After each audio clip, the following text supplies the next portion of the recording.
نحن العرب إلا من رحم ربك نعبر عن الكراهية أكثر من الحب. كراهية نعترف بها لأنها بنظرنا قوة.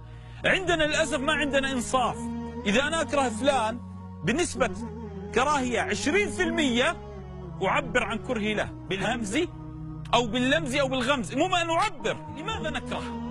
الكره على أمرين، إما شخصي أو هكذا جبلنا. أنا أسألك، الكراهية تتولد من ماذا؟ إما سوء خلق أمرني الله ادفع بالتي أحسن. للأسف نكره أن نعترف بحبنا ونحب أن نعترف بكراهيتنا. تناقض في عقولنا. اسمع واسمعي، والله لو جعلت ظهرك جسرا يطأه الناس بأقدامهم ويعبرون به، والله لشكى الناس من اعوجاج ظهرك. هكذا طبع الناس.